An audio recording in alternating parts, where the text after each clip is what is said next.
What's up?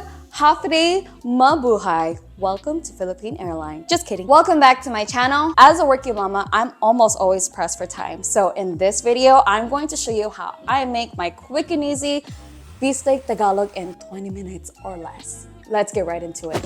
First things first, be extra picky with your meat. I am telling you now, this is going to save you so much time. At your local Asian grocery store, pick out the meat that's already been thinly sliced. So this one right here is chuck roast that's been thinly sliced bulgogi style. This is going to work really well with beef steak because it will absorb the flavor.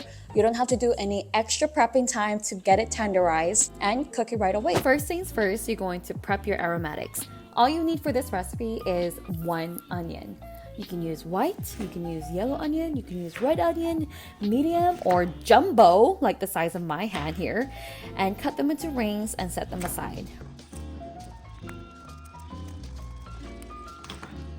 And then you're going to need 5 to 6 cloves of garlic and you're just going to smash them up. You can use more or less. If you really love garlic like me, I actually use more than that. And this is totally optional, but I'm just cutting some green onions for garnish, to make it more beautiful. And while this recipe usually calls for calamansi, this is not always available. But lemon will still do the trick. Next, you're going to cut your meat into thin strips.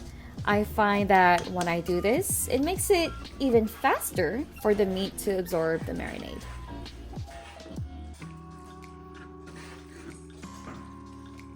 And then you're going to combine all the ingredients in a bowl.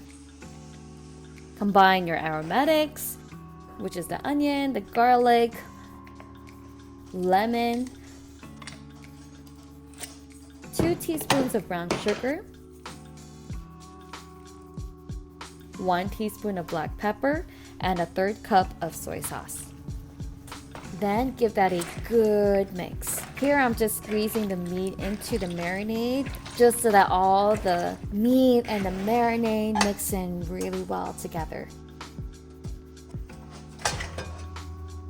Time to get cooking. So after getting as much of the juice out with a few light taps on the bowl, batch fry your meat on a frying pan with your oil of choice, making sure not to crowd them too much.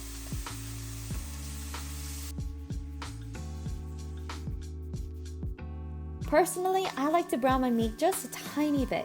Just getting the sauce slightly caramelized in the meat and on the pan, it just gives a richer flavor to the dish.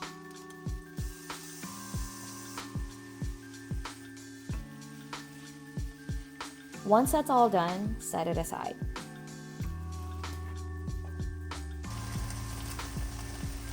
Next, you're going to fry up your aromatics. I like to fry the onions from the marinade and get it caramelized, and then I put in the remaining juice or the remaining marinade.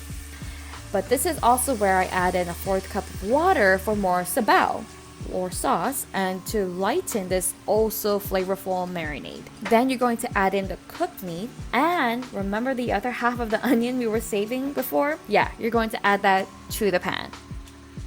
Give that a light stir, and finally top this over steaming hot rice and garnish with some green onions.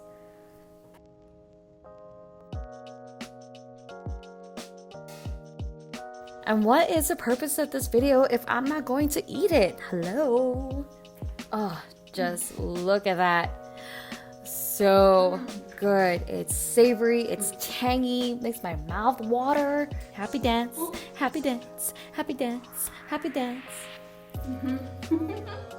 So there you have it, guys. Bistek Tagalog in 20 minutes or less. If you enjoyed this video, don't forget to like and subscribe so you don't miss another video from me.